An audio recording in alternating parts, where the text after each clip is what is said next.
Hi everyone, my name is Crystal, or as most of you will know me, John Locked with double N. Because I reached 3,000 followers the other day, and to be honest, I still can't believe so many of you are willing to follow this little John Locke obsessed blog that I have. I decided to do a little Q&A video. I'm not a native speaker, so please forgive me if you get bothered by my accent or my misuse of the verbs or grammar or whatever. I am a bit nervous, so bear with me. But without further ado, let's get started.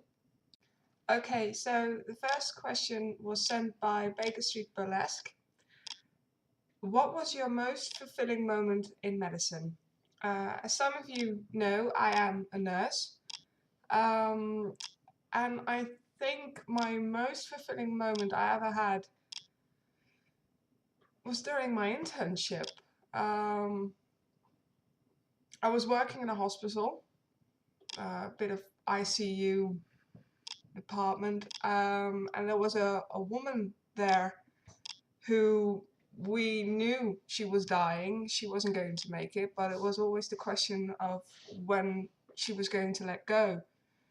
And it happened, I remember, during a thunderstorm. It was really, really, really bad outside.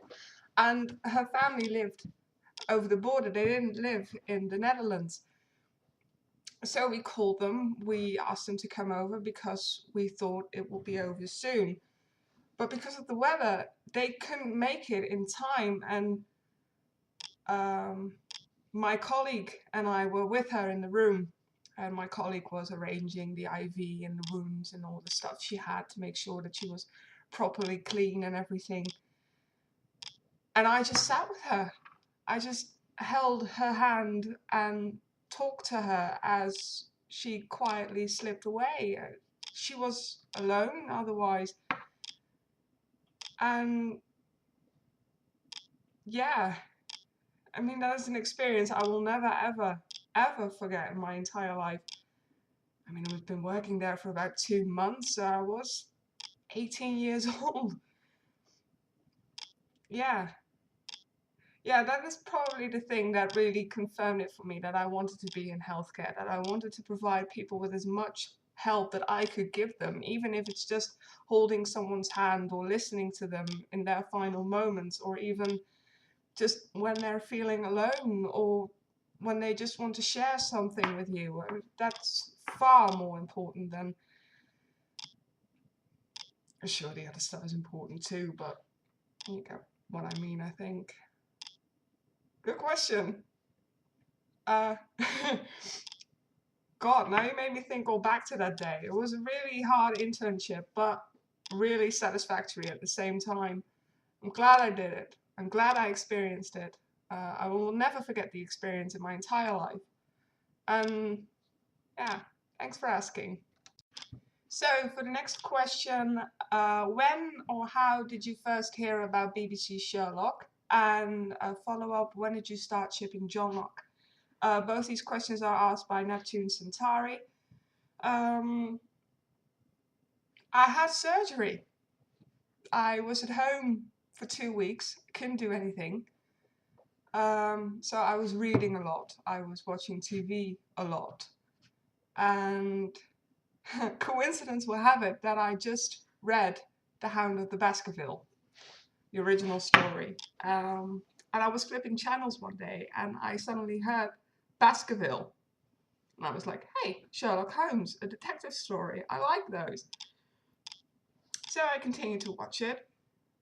And I was confused for a bit because, of course, it was the middle of the story and I didn't know exactly what was going on. But I liked the pace of it. I liked the way it was shot. I really liked the actors in it. God, if I only knew. So yeah, that was my first experience with BBC Sherlock, The Hound of the Baskerville. That was my first ever episode. So I watched the other episodes after that. As for your John Locke question, I really started shipping them after I first saw the Reichenbach fall. I was shipping them before, but I didn't realize I was shipping them. I sort of had this gut feeling that I wanted them to be together, that it would be fun, that it would be new to have Sherlock and John in a relationship. But I never realized how important it was for me until it was gone, until Sherlock was torn away from John, and yeah, so that's where the madness started for me. Okay, next question. His Last Val asked me, what song or songs would you love for someone to serenade you with? Well, that's an easy one. Aerosmith. Don't want to close my eyes. The reason for that song is because that was the first song my husband and I danced on our wedding. So it will always be a very special song for me. Okay, next question. Okay, next question. This one was asked by Cluing Lux. For your Q&A, what are your favorite John Locke fics? Let's say top 5. How do you think John Locke will become canon? And if you could describe Sherlock's and John's friendship or relationship with one word, what would that be? Tough questions indeed. I don't have a top 5. There are too many John Locke fics that I love and adore and read all over again. It's impossible for me to choose, but I will make some few honorable mentions. Sorry. A Cure for Boredom. I think everybody knows that one and should know it because it is amazing, and I keep coming back to it. Electric Pink Hand Grenade is one of my favorites. The Progress of Sherlock Holmes, 26 Pieces. Thirst is one I recently discovered and absolutely adored. As you can see, there's a bit of a theme going on. I love my angst. How do I think John Locke will become canon? I think it's going to be the 3 Gyrodicks moment. I think at some point John will become so injured and Sherlock will freak out so much that it will just come bursting out and love declarations and kisses. No, I don't know. I really don't know. There's so many ways you can go with this. I don't know. I think it will become canon, but I'm not sure when, how, why. I hope it's a 3 Gyrodicks moment. I really do. I just hope that raw Sherlock moment. I do. As for one word, slow burn. Yeah, slow burn pretty much sums it up, doesn't it? I mean, it's been 2010 since Sherlock started on the BBC. It's been since 1895 that people have been wanting them to get. It's slow burn. Yeah, I'm gonna go with slow burn. Next question. Deduce My Heart asked me, how many times do you suppose Sherlock has accidentally walked in on John taking a bath? Many, many, many times. John's given up trying to lock the door. Listen, Sherlock has asked me, how many times a day do you cry about John Locke? I never stop. The tears are invisible at this point. It's just endless pain, and suffering, and angst, and I never stop.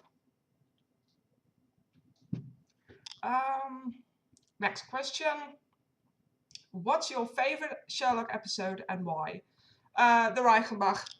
No question about it. I love the pace. I love the unfolding mystery of it. I really like it when you know there is someone who knows the whole picture, who's standing above Moriarty in this case, and it just simply unfolds. The plan unfolds slowly, and you can see Sherlock's and John's world crashing down around them. And of course, the rooftop scene and the interactions between Moriarty and Sherlock are really, really one of my favorites in the show. So yeah, and plus it's filled with angst. It's filled with John Locke, it's filled with angst. So it's one of my favorite episodes. Watson Waltz asked me to describe a typical day if you were to move into Baker Street with John and Sherlock. Typical day. I'd be woken up by an explosion from upstairs. I'd be listening to Sherlock and John yelling about it, because of course it wasn't Sherlock's fault. I would go to Mrs. Hudson for tea. I would... what would I do? I would discuss with her the question of whether our boys would ever realize what they really felt for each other. Before going to work, afterwards I would then be coming home to Sherlock's violin playing. Let's make it a typical day, no cases. Sherlock's violin playing, John making dinner upstairs. You can smell and you can hear it and everything. They'd invite me up. I'd refuse because I want to give them their space. Wink. I'd have dinner with Mrs. Hudson so that we both then have to eat alone, and still discussing whether or not Sherlock and John will end up together eventually before going to bed, hoping that there will no more be any explosions during the night. So yeah. My last question already. Assuming Mary isn't actually Moran, who would you rather have added as a new character? Sebastian Moran or Victor Trevor? This question was asked by Sherlock, my wifey, formerly known as Starry Rose. That is a good one. Because I think Mary is Moran. But if she wasn't, Moran or Trevor? Well, with Moran, you get a new villain. You get the action, you get a new case, you get the new whole chasing the villain kind of thing. And we've seen that already. We've seen that with Moriarty, we've seen that with the cabbie, we've seen that with Magnuson.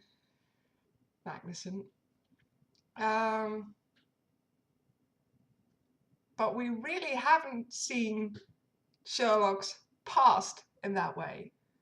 I mean, we still don't know who Victor Trevor, if he's going to be there, but who he is. I mean, is he just a friend? Is he an enemy Sherlock made at university? Is he an ex-lover? Really hoping for that option. I hope he's an ex-lover. And from that point of view, I really hope Victor Trevor will make an appearance. And preferably when John is there. So that John can see that Sherlock isn't the asexual being that he thinks he is. If he's asexual, that's fine. Totally okay with it. I don't think he is personally, but there you go. So yeah, okay, I'm gonna go with Trevor. I am going to go with Trevor, but it's also because I think Mary is Moran, so she's already there anyway, so why not both? Okay, no more questions for me. That was already it. I'm going to start working on the accents challenge now. Oh dear God, what did I get myself into? So bear with me, it will come, but I will split it up because otherwise I'm afraid it's going to be too long. If you have more questions and you want me to answer them like this, send me an ask. It's always open. I'm always around. I'm a bit addicted to Tumblr, to be honest, so... Okay, I will see you around. I really enjoyed doing this. I hope I haven't bothered you too much with my rambling and my nervous energy and twitching and stuff like that. And I hope I see you again soon. Bye-bye.